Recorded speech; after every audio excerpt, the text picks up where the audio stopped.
പ്രിയപ്പെട്ട സഹോദരങ്ങളെ, സലാമുൻ അലൈക്കും. നമ്മൾ ഖുർആനിലെ ഭ്രൂണശാസ്ത്രം എന്ന വിഷയത്തെക്കുറിച്ച്, ഖുർആനിൽ ഹിജാബ് എന്താണ്, ജിൽബാബ് എന്താണ്,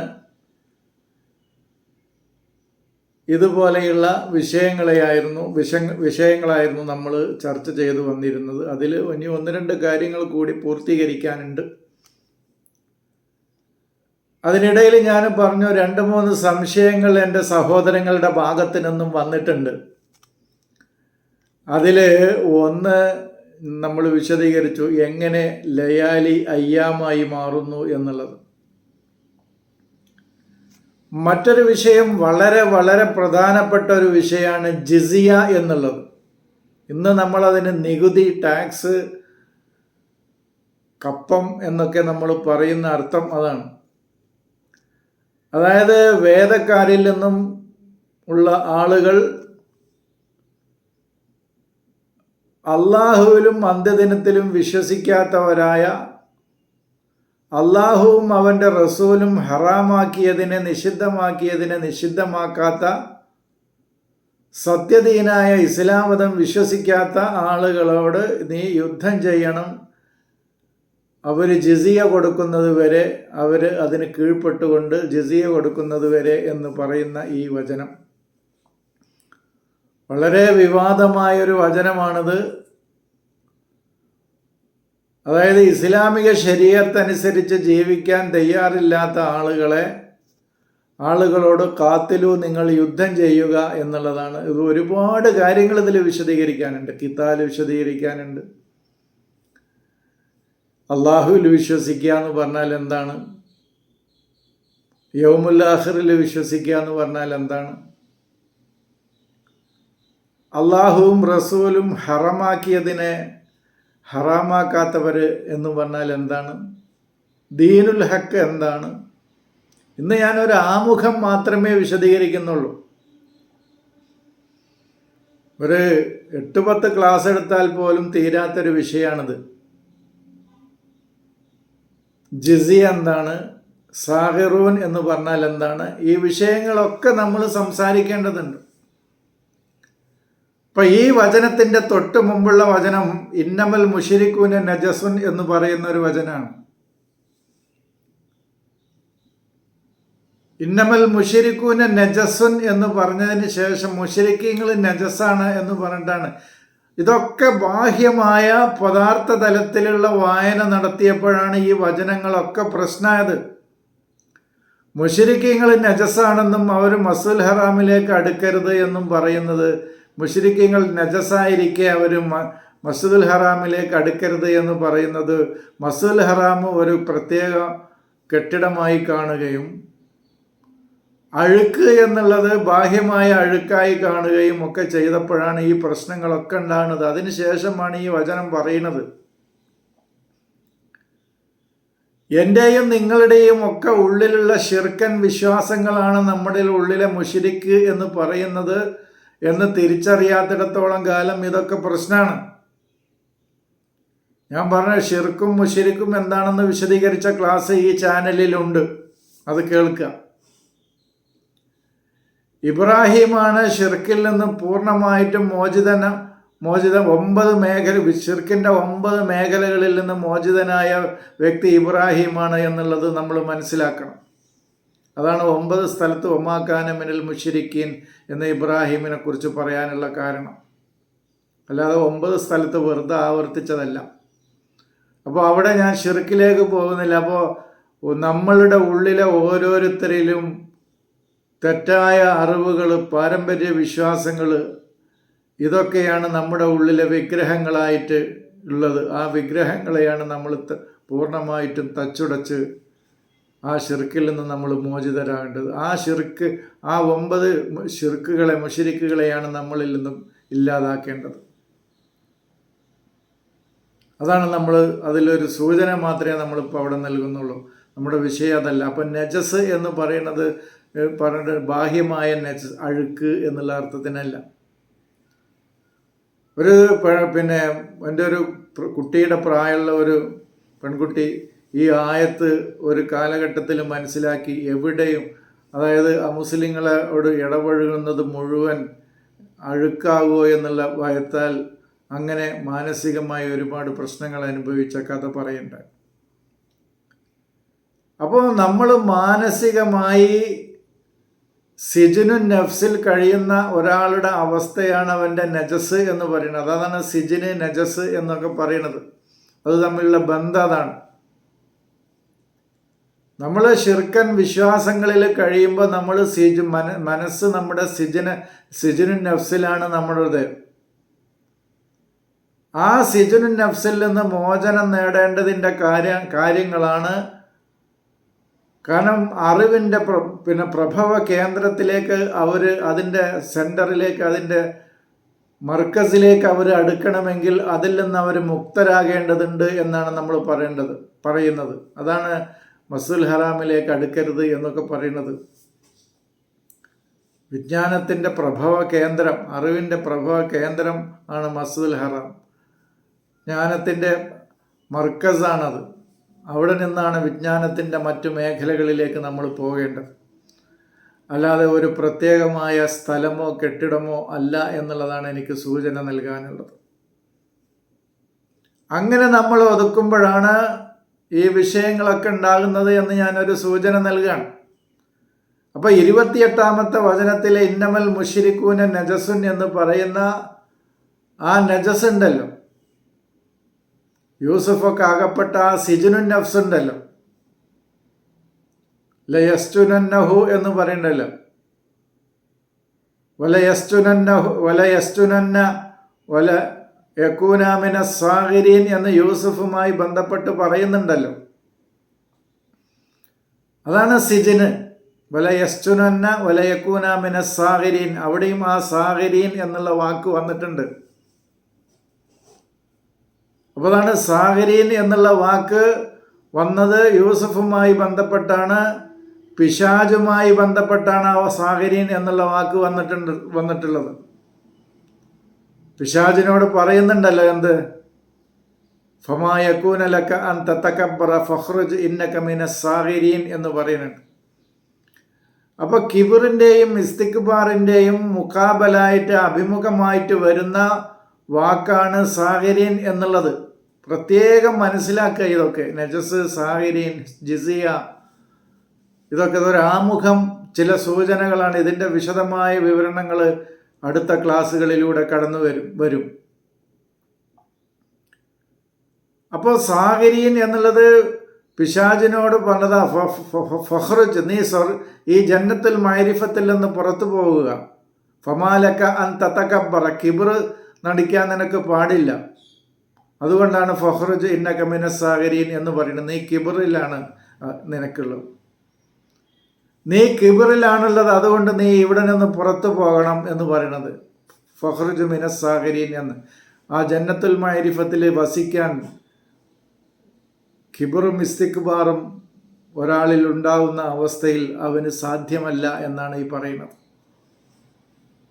ഞാൻ വിജ്ഞാനത്തിൽ, അറിവിൽ അഹങ്കരിക്കുകയും ഇസ്തിക്ബാർ നടത്തുകയും പെരുമ നടിക്കുകയും ചെയ്താൽ എനിക്ക് ജന്നത്തുൽ മഅരിഫത്തിൽ വസിക്കാൻ എനിക്ക് അവകാശമില്ല. അതാണ്. അല്ലാതെ ഒരു സ്ഥലത്തുനിന്ന് ഇറങ്ങിപ്പോകാനല്ല. നമ്മൾ ഒരു വിജ്ഞാനത്തിൻ്റെ ഒരു മേഖലയിൽ നിന്നുള്ള താഴോട്ട് പോക്കാണ് പറയുന്നത്.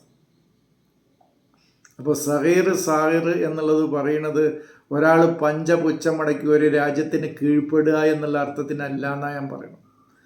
നമ്മൾ വൈജ്ഞാനികമായി വളരെ താഴ്ന്ന സഗീർ എന്ന് പറഞ്ഞാൽ ചെറുത് എന്നാണല്ലോ, കബീർ വലിയത് എന്നാണല്ലോ. അപ്പോൾ വൈജ്ഞാനികമായി നമ്മൾ താഴ്ന്ന മേഖലയിൽ കഴിയുന്ന അവസ്ഥയാണ് നമ്മുടെ കിബറിലും ഇസ്തിക്ബാറിലും കഴിയുന്ന അവസ്ഥയാണത്.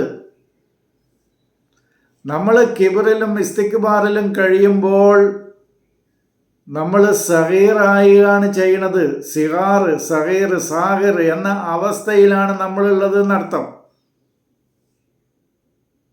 ആ അവസ്ഥയിലാണ് നമ്മളപ്പോൾ ഉള്ളത്. അല്ലാതെ ഒരു രാജ്യത്തിന് വിധേയപ്പെട്ട് കഴിയുക എന്നുള്ളതുമല്ല സാഹിരീൻ എന്നൊക്കെ പറയുമ്പോൾ അതിൻ്റെ അർത്ഥം എന്നുള്ളത് നമ്മൾ മനസ്സിലാക്കുക. ഇതൊക്കെ ഞാൻ ഓരോരോ സൂചനകളാണ് നൽകി പോകുന്നത്.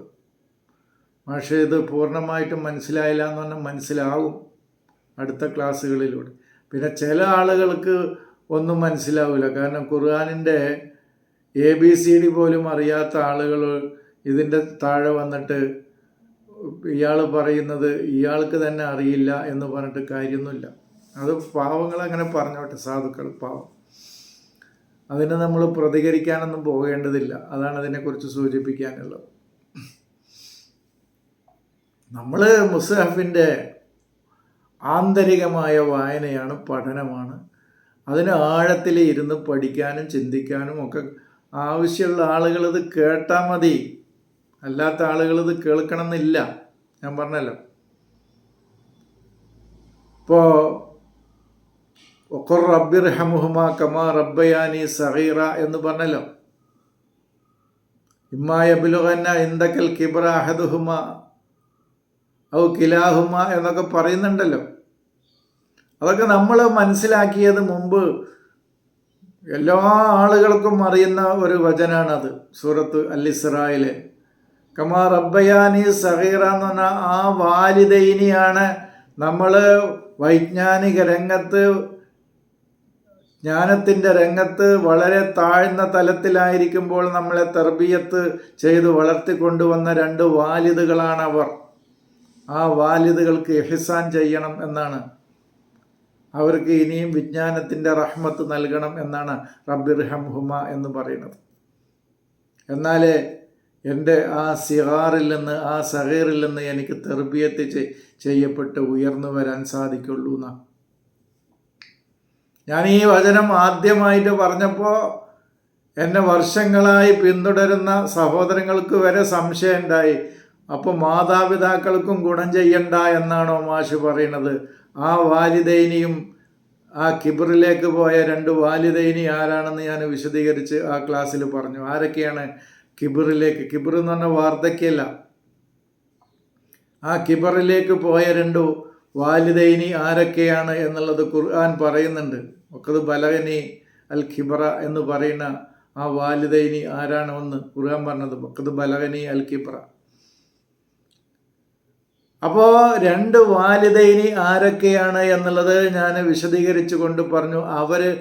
ആ 2 വാലിദൈനിയാണ് നമ്മളെ ആത്മീയ രംഗത്തേക്ക് തർബിയത്ത് ചെയ്ത് നമ്മൾ സഗീറായ അവസ്ഥയിൽ നിന്ന് നമ്മളെ ഉയർത്തിക്കൊണ്ടുവന്നത് എന്ന് ഞാൻ വിശദീകരിക്കുകയുണ്ടായി. അതിൻ്റെ അർത്ഥം മാതാപിതാക്കൾക്ക് ഗുണം ചെയ്യണ്ടെന്നൊന്നുമല്ല, ലോകത്തെ എല്ലാ മനുഷ്യർക്കും ഗുണം ചെയ്യാം. എല്ലാവർക്കും ഗുണം ചെയ്യാനാണ്, എല്ലാവരോടും നന്മയിൽ വർത്തിക്കാനാണ് മുസ്ഹഫ് പറയുന്നത്. വാലിദൈനി മാതാപിതാക്കൾക്ക് എന്നുള്ളത് പ്രത്യേകം എടുത്തു പറയേണ്ടതില്ല എന്നാണ് ഞാൻ സൂചിപ്പിക്കുന്നത്. ലോകത്തിന് മുഴുവൻ നന്മ ചെയ്യണം എന്ന് പറഞ്ഞാൽ അതിൽ നമുക്ക് ജന്മം നൽകിയ മാതാപിതാക്കൾക്ക് അതിനേക്കാൾ കൂടുതൽ ചെയ്യേണ്ടതുണ്ട് എന്നുള്ളത് വിശദീകരിക്കുകയോ പറഞ്ഞു കൊടുക്കുകയോ ചെയ്യേണ്ട ആവശ്യമില്ല. അവിടെ നമ്മൾ പറയുന്ന വാലിദൈനി ആരാണ് എന്ന് മുസ്ഹഫ് പറഞ്ഞതാണ്. വാലിദൈനി എന്ന് പറഞ്ഞാൽ വാലിദും വാലിദത്തും അല്ല, പാപ്പയും ഉമ്മയും എന്നുള്ള ആ ബയോളജിക്കൽ വാലിദല്ല എന്നർത്ഥം. നമുക്ക് ചിന്തകൾക്ക് അതുപോലെ തന്നെ വിജ്ഞാനങ്ങൾക്ക് ജന്മം നൽകുന്ന, വിലാദത്ത് നൽകുന്ന 2 ആളുകളാണ് അവർ നമ്മളിലെ ഉള്ളിലെ. ഞാനവിടെ അതല്ല വിഷയം. നമ്മുടെ വിഷയം സഗീർ എന്നുള്ള കമാ റബ്ബയാനി സഗീറ എന്ന് പറയുമ്പോൾ ഞാൻ കുട്ടിയാകുമ്പോൾ എന്നല്ല, അത് വൈജ്ഞാനിക രംഗത്തുള്ള, അറിവിൻ്റെ രംഗത്തുള്ള, ആത്മീയ രംഗത്തുള്ള സിഗാറാണ്, സഗീറാണ് സൂചിപ്പിക്കുന്നത് എന്നർത്ഥം.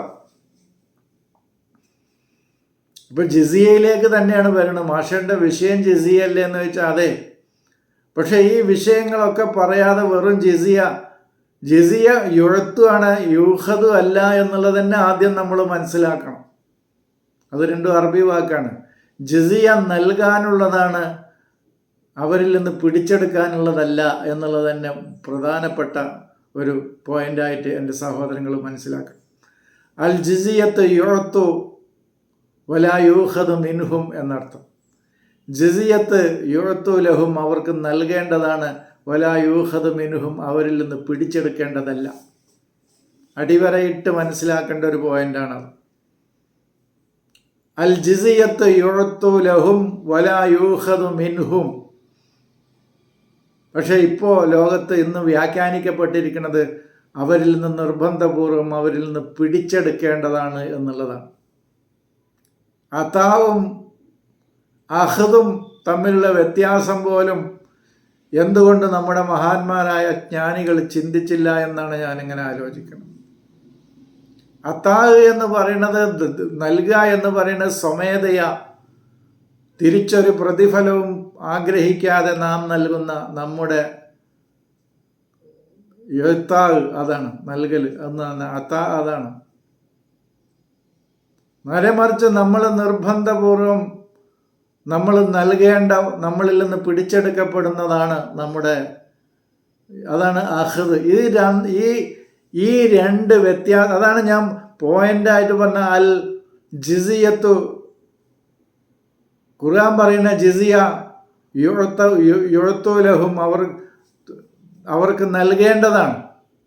വലാ യൂഖദു മിൻഹും, അവരിൽ നിന്ന് പിടിച്ചെടുക്കപ്പെടേണ്ടതല്ല എന്നുള്ളത് ഞാൻ സൂചിപ്പിച്ചത്.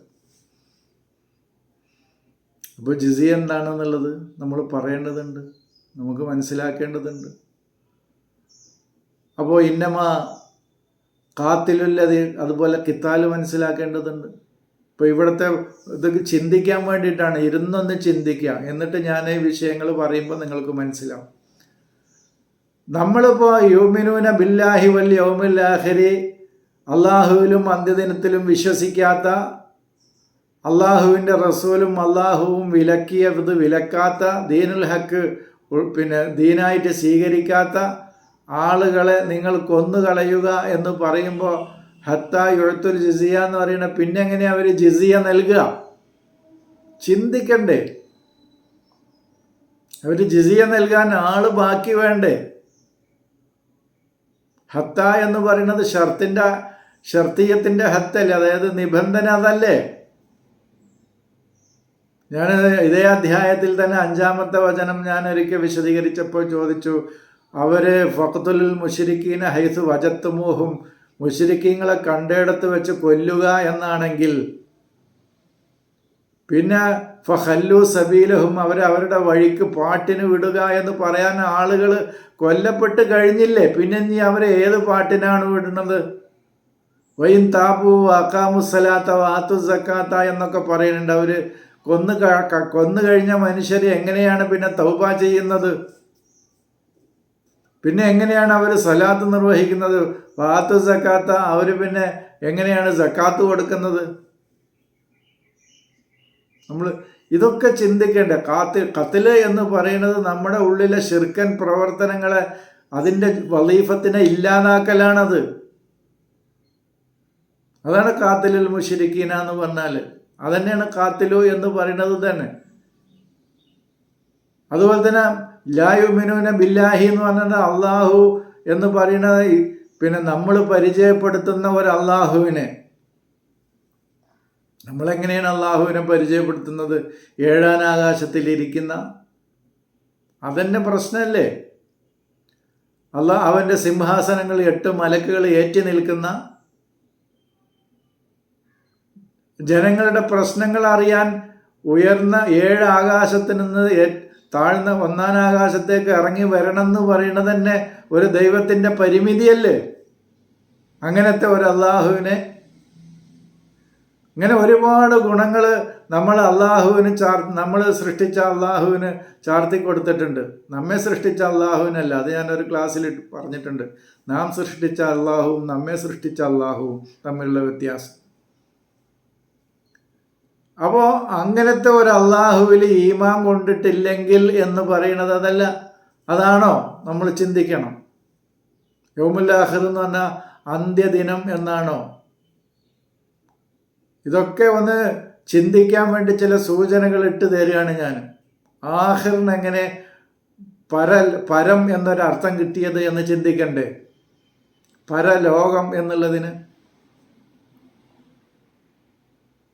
ഇപ്പൊ ഞാൻ എത്തിപ്പെട്ടിരിക്കുന്ന വിജ്ഞാനത്തിൻ്റെ അടുത്ത ഒരു വിജ്ഞാനത്തിൻ്റെ മേഖലയിലേക്ക് കടന്നു പോകാത്ത ആളുകൾ എന്നാണോ മനസ്സിലാക്കേണ്ടത്? അതല്ല. അതേപോലെ തന്നെ പ്രപഞ്ച നിയമവ്യവസ്ഥകൾക്ക് വിധേയപ്പെട്ട് കഴിയാത്ത ആളുകൾ, അതിൻ്റെ വിധേയപ്പെട്ട് ജീവിച്ചുകൊണ്ട് അതിലൂടെ അമ്ന് കണ്ടെത്തുന്ന ആളുകൾ എന്നാണോ യുമിനൂന ബില്ലാഹി എന്നുള്ളതിന് മനസ്സിലാക്കേണ്ടത്? ഇതൊക്കെ നമ്മൾ ചിന്തിക്കണ്ടേ? ഇപ്പം നമ്മൾ മനസ്സിലാക്കണമെന്ന് പറഞ്ഞാൽ ഈമാനും ബില്ലാഹി വൽ യൗമിൽ ആഖിർ എന്ന് പറഞ്ഞാൽ നമ്മൾ ഇവിടെ അവതരിപ്പിച്ച കുറച്ച് ഇസ്ലാം ദീനുണ്ട്. ഇവിടെ ഒരു അള്ളാഹുവിനെ കുറിച്ചുള്ള കുറേ വിശ്വാസങ്ങളുണ്ട്. ആ വിശ്വാസങ്ങളും അതനുസരിച്ചുള്ള കുറച്ച് ശരീഅത്തുകളും ആചാരങ്ങളും അനുഷ്ഠാനങ്ങളും പ്രാർത്ഥനകളും ഒക്കെ അനുഷ്ഠിക്കാത്ത ആളുകൾ എന്നാണ് നമ്മളതിന് വിശദീകരണം കൊടുത്തത്. അവിടെയൊക്കെ പ്രശ്നങ്ങളുണ്ട്.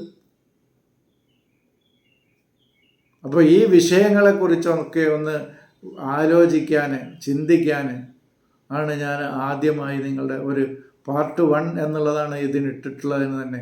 ഇത് ഒന്നാമത്തെ പാർട്ട്. അതിൽ എത്ര പാർട്ട് ഉണ്ടാവുമെന്ന് എനിക്ക് പറയാൻ പറ്റില്ല. പറഞ്ഞു കഴിയുമ്പോഴേ തീരുമാനിക്കാൻ പറ്റുള്ളൂ. അപ്പോൾ അതാണ് നമ്മൾ ഇത് ചിന്തിക്കാൻ വേണ്ടി കുറച്ച് വിഷയങ്ങൾ എൻ്റെ സഹോദരങ്ങളുടെ മുമ്പിൽ ഇട്ടിരിക്കുകയാണ് ഇപ്പോൾ ഞാൻ. ആമുഖം എന്നാണ് ഞാൻ ആദ്യം ഇട്ടത്, പിന്നെ പാർട്ട് 1 എന്നാക്കിയതാണ്. അതുപോലെ തന്നെ ജിസിയ എന്ന് പറയുന്നതിന് നികുതി കൊടുക്കുക എന്നാണോ, ടാക്സ് കൊടുക്കുക എന്നാണോ? ഇപ്പൊ ജുസ്, നമ്മൾ ഖുർആനിലെ ഓരോ ജുസുകളുണ്ടല്ലോ. ഖുർആനിൽ ഓരോ എത്ര 30 ജുസുകളാണ്. അതെല്ലാം കൂടുമ്പോഴാണ് ഒരു മുഴുവൻ ആയ ഒരു മുസ്ഹഫ് ആകുന്നത്. എന്താണ് ജുസ്, ജിസിയ, ജസാ, ഈ വാക്കുകളുടെയൊക്കെ അർത്ഥതലം എന്താണ്? ജസ് എന്നാണ് അതിൻ്റെ റൂട്ട്. അതിൽ നിന്ന് ജുസ് ഉണ്ടാവുന്നു, ജസാ ഉണ്ടാവുന്നു, ജിസിയ ഉണ്ടാവുന്നു. ജസ് സൂഫ് എന്ന് പറഞ്ഞാൽ ഈ പിന്നെ ചെമ്മരിയാട് അതുപോലുള്ള ആടുകളുടെയൊക്കെ രോമം ശേഖരിക്കുന്നതിനാണ് ജസ് സൂഫ് എന്ന് പറയാം. അപ്പോൾ ജുസ് എന്നുള്ളത് അതിൽ നിന്ന് വന്ന ജുസ് എന്ന അർത്ഥം തന്നെ അങ്ങനെ വന്നതാണ്. ഒരുപാട് ജുസുകൾ ചേർത്ത് വെക്കുമ്പോഴാണ് ഒരു മുസ്ഹഫ് പൂർണ്ണമായും 30 ജുസുകൾ ചേർത്ത് വെക്കുമ്പോഴാണ് അത് പൂർണ്ണമായും ഒരു മുസ്ഹഫ് ആവുന്നത്. അതാണ് ജുസ്. ഇതൊക്കെ അതിൻ്റെയൊക്കെ വിശദമായ ഓരോ വിശദീകരണങ്ങൾ ഞാൻ തുടർന്ന് വരും. ഇപ്പോൾ ഒരു ആമുഖം മാത്രമേ ഞാൻ സൂചിപ്പിച്ചിട്ടുള്ളൂ. ബാക്കി വിശദീകരണങ്ങൾ അടുത്ത ക്ലാസ്സുകളിലൂടെ നൽകാമെന്ന് പറഞ്ഞുകൊണ്ട് ഞാൻ അവസാനിപ്പിക്കുന്നു. സലാം.